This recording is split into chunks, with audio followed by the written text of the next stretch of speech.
காவேரி மகளிர் கல்லூரியில் நடைபெறும் ஃப்ரெஷர்ஸ் டே கொண்டாட்டத்தில் கருணை செம்மல் விருது பெறும் ரொட்டேரியன் டாக்டர் கே ஸ்ரீனிவாசன் கலந்து கொண்டு சிறப்பிக்கிறார். தாவேக அரசினுடைய முதல் சட்டமன்ற கூட்டத்தொடர் ஆளுநர் உரையோடு இன்று தொடங்கியது. ஆளுநர் உரை நிறைவடைந்திருக்கிறது. அதனுடைய நிறைவுக்கு பிறகு அதிமுகவினுடைய பொதுச் செயலாளர் திரு எடப்பாடி பழனிசாமி செய்தியாளர்களை சந்திக்கிறார். பார்க்கலாம்.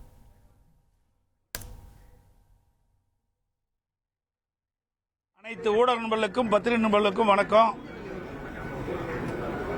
நீண்ட நாட்களுக்கு பிறகு உங்களை நாங்கள் சந்திக்கிறோம். இன்றைய தினம் தமிழக வெற்றி கழகம் ஆட்சி பொறுப்பேற்று முதன்முறையாக ஆளுநர் உரை சட்டமன்றத்திலே தாக்கல் செய்யப்பட்டிருக்கின்றது. இந்த ஆளுநர் உரையிலே பல புதிய திட்டங்கள் இடம்பெறும் என்று எதிர்பார்க்கப்பட்டது. ஆனால் எதிர்பார்க்கப்பட்ட அளவுக்கு எந்த திட்டமும் புதிய திட்டமும் இந்த ஆளுநர் இடம்பெறவில்லை. மாண்பு முதலமைச்சர் அவர்கள் டெல்லிக்கு சென்ற விஷயம் ஏற்கனவே பத்திரிகையிலே வெளிவந்த செய்தி. அந்த செய்தி தான் ஆளுநர் இடையிலே இடம்பெற்றிருக்கின்றது. அதேபோல 2 நாட்கள் முன்பு மாண்பு நிதியமைச்சர் அவர்கள் ஒரு வெள்ளை அறிக்கை வெளியிட்டார். அந்த வெள்ளை அறிக்கையில் என்ன வெளியிட்டாரோ அந்த செய்திதான் இந்த ஆளுநர் இடையில் இடம்பெற்றிருக்கின்றன. வழக்கம் போல இந்த ஆளுநர் உரையில் கனிம வளம் மற்றும் கலால்ல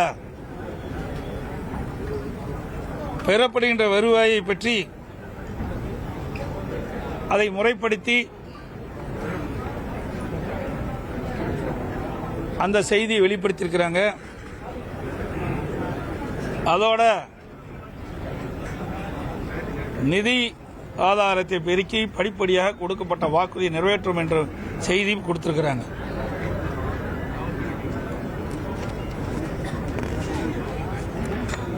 இன்றைக்கு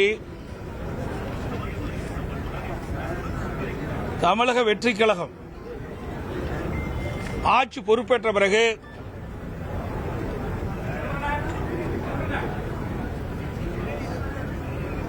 மக்களுக்கு கொடுக்கப்பட்ட வாக்குறுதிகள், போதைப் பொருள் தடுக்கப்படும் என்றும் பெண்களுக்கு முழு பாதுகாப்பு அளிக்கப்படும் என்றும் சட்ட ஒழுங்கு காக்கப்படும் என்று மாண்பு முதலமைச்சர் அவர்கள் தெரிவித்தார்கள். ஆனால் தற்போது அன்றாட நிகழ்வு சம்பவங்கள் மிகுந்த அதிர்ச்சி அளிக்கின்றது. இதுவரை சட்ட ஒழுங்கு காப்பதற்கு போதுமான நடவடிக்கை எடுக்கப்படவில்லை. போதைப்பொருள் தடுப்பு பணிக்குழு அமைக்கப்பட்டவுடன் போதைப்பொருள் கடத்தல், போதைப்பொருள் விற்பனை உண்மைவிட தற்போது அதிகமாக இருப்பதாக செய்திகள் வந்து கொண்டிருக்கின்றது. மிகுந்த வேதனையும் அதிர்ச்சியும் அளிக்கின்றது. இன்றைய தினம் இந்த ஆட்சி பொறுப்பேற்ற பிறகு பதியப்பட்ட குற்ற வழக்குகள், போக்சோ வழக்கு மட்டும் 150 வழக்குகள் பதியப்பட்டிருக்கிறாங்க. 38 நாட்கள் ஆட்சி பொறுப்பேற்று 38 நாட்கள் ஆகின்றது. இந்த 38 நாட்கள் டிவிக்கு ஆட்சியில் 150 பாலியல் வழக்குகள் பதியப்பட்டிருக்கின்றன. பெண்களுக்கு எதிரான பாலியல் குற்றங்கள் 126. ஆக மொத்தம் 276 குற்றங்கள் பெண்களுக்கு இழைக்கப்பட்டது. அது பதிவு செய்யப்பட்ட வழக்குகள். அதோட இந்த ஆட்சியில் 38 நாட்களில் நடைபெற்ற கொலைகள் 130. ஆக ஆட்சி பொறுப்பேற்ற 38 நாட்களில் சட்ட ஒழுங்கு எந்த அளவுக்கு பாதுகாக்கப்பட்ட என்பதை நாட்டு மக்கள் தெரிந்து கொள்ள வேண்டும். ஆட்சிக்கு வருவதற்கு முன்பு வீரவசனம் பேசினாங்க. தமிழகத்தில் சட்ட ஒழுங்கு பாதுகாக்கப்படும், பெண்களுக்கு பாதுகாப்பு கொடுக்கப்படும், சிறுமிகளுக்கு பாதுகாப்பு கொடுக்கப்படும் என்றெல்லாம் வீரவசனம் பேசிய இந்த அரசாங்கம் இந்த 38 நாட்களுக்குள் இவ்வளவு வழக்குகள், பாலியல் குற்றங்கள் நடைபெற்றிருக்கின்ற வழக்குகள் இவ்வளவு இருக்குது, பதிவு செய்யப்பட்ட வழக்குகள். இந்த பாலியல் சீண்டலை தடுப்பதற்காக இந்த அரசாங்கம் சிங்கப்பெண் சிறப்பு படை ஒன்று அறிவிச்சாங்க. அந்த சிறப்பு படைக்கு பாதுகாப்புக்கு இன்னொரு படை அமைக்க வேண்டிய சூழ்நிலை தான் இந்த ஆட்சியில் பார்க்கப்படுகிறது. அந்த அளவுக்கு சட்ட ஒழுங்கு சந்தி சிரிக்கின்ற நிலை பார்க்கப்படுகின்றது. பிரபல விவசாயிகளுக்கு தேர்தல் நேரத்தில் டிவிக்கு கொடுக்கப்பட்ட வாக்குறுதி அதை முழுமையாக நிறைவேற்றவில்லை. விவசாயிகள் மகிழ்ச்சியோடு இருந்தாங்க. விவசாய கடன் முழுவதும் தள்ளுபடி செய்யப்படும் என்று. அதற்கு மாறாக இந்த அரசாங்கம் தேர்தல் நேரத்தில் கொடுக்கப்பட்ட வாக்குறுதியை நிறைவேற்றவில்லை. தேர்தல் நேரத்திலே தமிழக வெற்றிக் கழகம் அதனுடைய தலைவர் கொடுக்கப்பட்ட வாக்குறுதி 5 ஏக்கருக்கு குறைவாக நிலம் வைத்திருக்கின்ற விவசாயிகளுக்கு அவர்கள் தொடக்க வேளாண் கூட்டுறவு கடன் சங்கத்தில் வாங்கிய பயிர்க்கடன் முழுமையாக தள்ளுபடி செய்யப்படும் என்ற அறிவிப்பை வெளியிட்டார். அதற்கு மேல் இருக்கின்ற நிலம் வைத்திருக்கின்றவர்களுக்கு அவர் வாங்கிய கூட்டுறவு சங்கத்திலே வாங்கிய பயிர்க்கடன் 50% தள்ளுபடி என்றார். ஆனால் 2 நாட்களுக்கு முன்பு ஒரு அறிவிப்பை வெளியிட்டாங்க. அதுல 75,000 ரூபாய் கூட்டுறவு சங்கத்திலே வாங்கிய பயிர்க்கடன் அந்த விவசாயிக்கு முழுமையாக தள்ளுபடி செய்யப்படும். அதற்கு மேல் கடன் பெற்ற அனைத்து விவசாயிகளுக்கும் 35,000 ரூபாய் தள்ளுபடி செய்யப்படும் என்ற அறிவிப்பை வெளியிட்டு விவசாயிகளை ஏமாற்றிய அரசாங்கம் தமிழக வெற்றி கழக அரசாங்கம் என்பதை இந்த நேரத்தில் தெரிவிக்க விரும்புகின்றேன். பொதுவாக டெல்டா மாவட்டத்தில் குறுவை சாகுபடிக்கு மேட்டூர் அணையில் 90 அடி தண்ணி இருந்தால் ஜூன் 12ஆம் தேதி திறக்கப்படும். ஆனால் இந்த வருஷம் மேட்டூர் அணையில் நீர்மட்டம் குறைவாக இருந்த காரணத்தினால குறுவை சாகுபடிக்கு தண்ணீர் திறக்கப்படவில்லை. இந்த அரசு உரிய முயற்சி எடுத்து கர்நாடக அரசோட பேச்சுவார்த்தை நடத்தி மாதம் நமக்கு கிடைக்க வேண்டிய பங்கு நீரை பெற்றிருந்தால் ஜூன் 12ஆம் தேதி குறுவை சாகுபடிக்கு மேட்டூர் அணையிலிருந்து நீர் திறக்கப்பட்டிருக்கலாம். ஆனால் அதற்கெல்லாம் எந்த முயற்சி எடுக்கவில்லை. அதோடு இன்றைய தினம் காங்கிரஸ் கட்சியை சேர்ந்த சட்டமன்ற உறுப்பினர்கள் தமிழக வெற்றி கழக அமைச்சரவையில் இடம்பெற்றிருக்கின்றார்கள். இதையெல்லாம் பயன்படுத்தி கர்நாடகத்தில் உள்ள காங்கிரஸ் ஆட்சியிலே அங்கு இருக்கின்ற முதலமைச்சரோட பேச்சுவார்த்தை நடத்தி நமக்கு கிடைக்க வேண்டிய பங்கு நீரை பெற்றிருந்தால் ஜூன் 12ஆம் தேதி குறுவை சாகுபடிக்கு மேட்டூர் அணையிலிருந்து நீர் திறக்கப்பட்டிருக்கலாம். அதற்கு எந்தவித முயற்சியும் எடுக்கவில்லை என்பதுதான் வேதனை. இன்றைக்கு விவசாயிகளுக்கு மிகப்பெரிய இழப்பு இதனால் ஏற்படும் என்பதையும் இந்த நேரத்தில் தெரிவித்துக் கொள்கின்றேன். அது மட்டுமல்ல, இந்த குறுவை சாகுபடி செய்கிற விவசாயிகளும் பாதிக்கிறாங்க டெல்டா மாவட்டத்தில். அதோட பல்லாயிரக்கணக்கான விவசாய தொழிலாளிகளும் வேலை இழக்கக்கூடிய சூழ்நிலை ஏற்பட்டிருக்குது. தண்ணீர் டெல்டா மாவட்டத்தில் தண்ணீர் திறக்காத காரணத்தினாலே. அதோட அண்மையில் அமைச்சரவை கூட்டம் நடந்தது. அந்த அமைச்சர் கூட்டத்தில் சில முடிவுகள் எடுக்கப்பட்டு அறிவிக்கப்பட்டன. எல்லா ஊடகத்திலும் பத்திரிகைகள் வந்தது. சுமார் 436 திட்டங்கள் எடுத்துக்கொள்ளப்பட்டு நிறைவேற்றப்படும் என்றும் ஒவ்வொரு துறைக்கும் என்னென்ன இவ்வளவு திட்டங்கள் எடுத்துக்கொள்ளப்படும் என்று அறிவிப்பு கொடுத்தாங்க. அந்த அறிவிப்பு இதில் இடம்பெறல. என்னென்ன மாவட்டத்தில் எந்தெந்த துறைக்கு என்னென்ன திட்டம் எடுத்துக்கொள்ளப்படும், அதற்கு என்ன நிதி ஒதுக்கப்படும் என்ற விவரங்கள்லாம் எதுவுமே இந்த ஆளுநர் உரையில் இடம்பெறல. அதே போல இன்னைக்கு கனிம வளத்தை பற்றி சொன்னாங்க. இன்னைக்கு கட்டுமான பொருட்கள் விலை உயர்ந்துட்டது. அதை குறைப்பதற்கு இந்த அரசு எந்த நடவடிக்கை எடுக்கல. இதனால வீடு கட்டுவர்கள் கடுமையாக பாதிக்கப்படுறாங்க. கட்டுமான தொழில் ஈடுபட்டுகின்ற தொழிலாளர்கள் கடுமையாக பாதிக்கப்பட்டுள்ளார்கள்.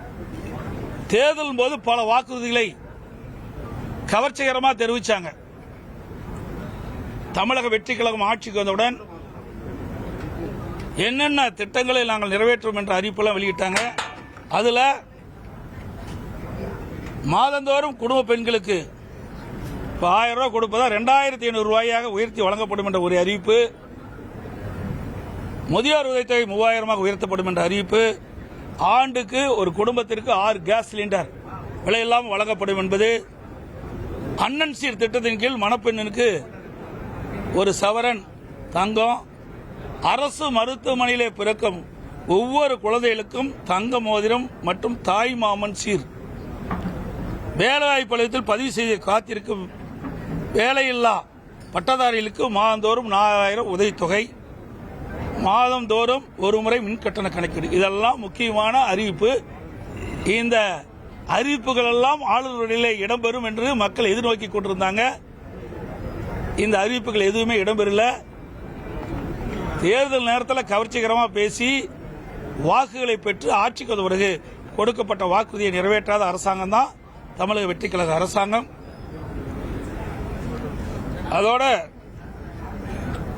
வெற்றி கழகம் ஆட்சிக்கு தமிழக வெற்றி கழகம் ஆட்சிக்கு வந்த பிறகு ஆங்காங்கே மின்வெட்டு, அறிவிக்கப்படாத மின்வெட்டு, சென்னை மாநகரம், சென்னை சுற்றியுள்ள புறநகர பகுதி, தமிழ்நாட்டில் பல பகுதியில் அடிக்கடி இரவில் மின்தடை ஏற்படுது.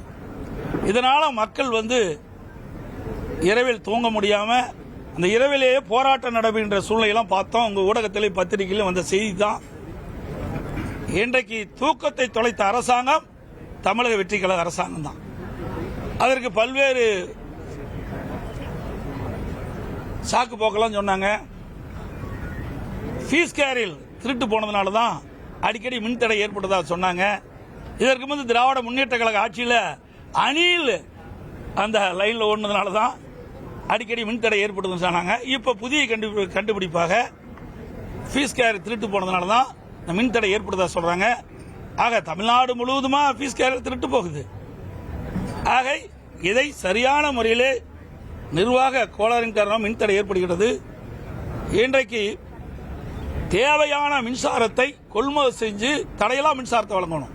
அதுக்கு பிறகு வெவ்வேறு காரணத்தை சொல்லி இன்றைக்கு மக்களை சமாதானப்படுத்த முற்படுகிறார்கள். இன்றைக்கு சென்னை மாநகரம், சென்னை சுற்றியுள்ள புறநகர பகுதியில் மின்வெட்டால் கடுமையாக மக்கள் பாதிக்கப்பட்டிருக்காங்க. ஆகவே அரசு எவ்வளவு மின்சாரம் உற்பத்தி செய்யப்படுகிறது, எவ்வளவு மின்சாரம் மக்கள் பயன்படுத்துகின்றார்கள், இடைவெளி எவ்வளவு இருக்குது, அதை கொள்முதல் செஞ்சு உடனடியாக தடையில்லா மின்சாரத்தை மக்களுக்கு வழங்க வேண்டும். அதோட நேற்றைய தினம் நிதிநிலை பற்றி ஒரு வெள்ளை அறிக்கை வெளியிட்டாங்க. ஏற்கனவே திராவிட முன்னேற்ற கழக அரசு இருக்கின்ற பொழுது இன்றையும் பட்ஜெட் ஒன்று வெளியிட்டாங்க, தாக்கல் பண்ணாங்க சட்டமன்றம். அதுல என்னென்ன விவரங்கள் குறிப்பிட்டாங்களோ அந்த விவரத்தை தான் 2 நாட்களுக்கு முன்பு மாண்புமிகு நிதியமைச்சர் அவர்கள் ஊடகத்தின் வாயிலாக செய்தியில் வெளியிட்டார்கள். அது ஏற்கனவே எல்லோருக்கும் தெரிஞ்ச விஷயம்தான். ஏன்னா நெட்ல போய் பார்த்தாவே என்னென்ன விவரம் இருக்குன்னு எல்லாத்துக்குமே தெரியும். இன்றைக்கு தமிழகத்தில் 10 லட்சம் கோடி கடன் இருப்பதாகவும் 2,47,000 கோடி மின்சாரத்தில் கடன் இருப்பதாகவும், போக்குவரத்து துறையில் 72,000 கோடி கடன் இருப்பதாகவும், இன்றைக்கு குடிநீர் வழங்கல் துறையில் 7,700 கோடி இழப்பு ஏற்பட்டதாகவும், பொது விநியோக திட்டத்தில் 27,000 கோடி கடன் இருப்பதாகவும் குறிப்பிட்டிருக்கிறார். இதெல்லாம் ஏற்கனவே இன்றைய பட்ஜெட்டில் இருக்கிறது தான். இதையெல்லாம் தெரிஞ்சுதானே உங்களுடைய தலைவர் சட்டமன்ற பொதுத் தேர்தலின் போது பல வாக்குறுதிகள் கொடுத்தாங்க. ஆக இதையெல்லாம் சரி செய்த பிறகுதான் திட்டத்தை நடைமுறைப்படுத்த வேண்டும் என்று சொன்னார். ஆக இவர்கள் அறிவித்த வாக்குறுதிகள் நிறைவேற்றப்படாது என்பதுதான் இதில் பொருள். அதுக்காகத்தான் வெள்ளை அறிக்கை நேற்று வெளியிட்டார் என்று கருதுகிறேன். ஏற்கனவே பல பொதுக்கூட்டத்தில் தேர்தல் சட்டமன்ற பொதுத் தேர்தல் போது பல பொதுக்கூட்டத்தில் தேர்தல் நேரத்தில் தமிழகத்தில் 10 லட்சம் கோடி கடன் இருப்பதாக தெரிவிச்சிருக்கிறாங்க. கடன் இருந்துதான் தெரிஞ்சுதான் நான் குறிப்பிட்ட புதிய அறிவிப்புகளை வெளியிட்டீங்க. அதன் அறிவிப்பின் மூலமாக தான் உங்களுடைய வாக்குறுதியை நம்பி மக்கள் வாக்களித்து உங்களை ஆட்சியில் அமர செய்திருக்கின்றார்கள். நீங்கள் கொடுக்கப்பட்ட வாக்குறுதி நிறைவேற்றி தர வேண்டும் என்பதுதான் எங்களுடைய நிலைப்பாடு. ஏற்கனவே அனைத்து இந்திய அண்ணா திராவிட முன்னேற்ற கழக ஆட்சியில் கொண்டு வரப்பட்ட திட்டம் பல திட்டத்தை இந்த ஆளுநர் வகையில் பார்க்கப்படுகிறது. குடிமராமத்து திட்டம் என்ற ஒரு திட்டத்தை கொண்டாந்தோம். எனக்கு பல ஆண்டுகளாக ஏரி குளம் குட்டையெல்லாம் அணைகள்லாம் தூர் வாராமது, அது தூர் வாரணும். இப்ப 18,000 ஏரிகள் தூர் வாரப்படும் என்று குறிப்பிட்டிருக்கிறாங்க. அதே போல தொழில்துறையில் புதிய தொழில் தொடங்குகளுக்கு எவ்வித சிரமம் இல்லாமல் சிங்கிள் விண்டோ சிஸ்டத்தை கொண்டாந்தோம். அதைத்தான் இவர்களும் தெரிவிச்சிருக்கிறாங்க. புதிய அறிவிப்புகள் எதுவுமே இடம்பெறவில்லை என்பதுதான் யதார்த்தமான உண்மை. அதோட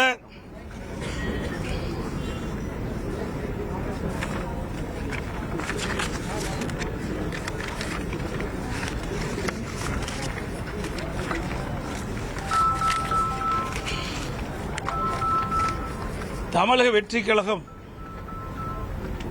அவள் குறிப்பிட்டாங்க, ஆட்சிக்கு மாற்றம் கொண்டு வருவோம் என்று கூறி ஆட்சிக்கு வந்த மாண்புமிகு முதலமைச்சர் அவர்கள் மாற்றங்களை இந்த ஆளுநரில் தெரிவிப்பார் என்று அனைவரும் எதிர்பார்த்தோம். மாற்றம் எதுவும் இல்லை, ஏமாற்றம்தான் இந்த ஆளுநரிலே பார்க்கப்படுகிறது. ஏமாற்றம் தான் மிச்சம் மக்களுக்கு. மொத்தத்தில் இந்த ஆளுநரை கனவில் போடப்பட்ட நீர்க்கோளம் என்பதை இந்த நேரத்தில் தெரிவிக்கிறேன். காவேரி மகளிர் கல்லூரியில் நடைபெறும் ஃப்ரெஷர்ஸ் டே கொண்டாட்டத்தில் கருணை செம்மல் விருது பெறும் ரொட்டேரியன் டாக்டர் கே. ஸ்ரீனிவாசன் கலந்து கொண்டு சிறப்பிக்கிறார்.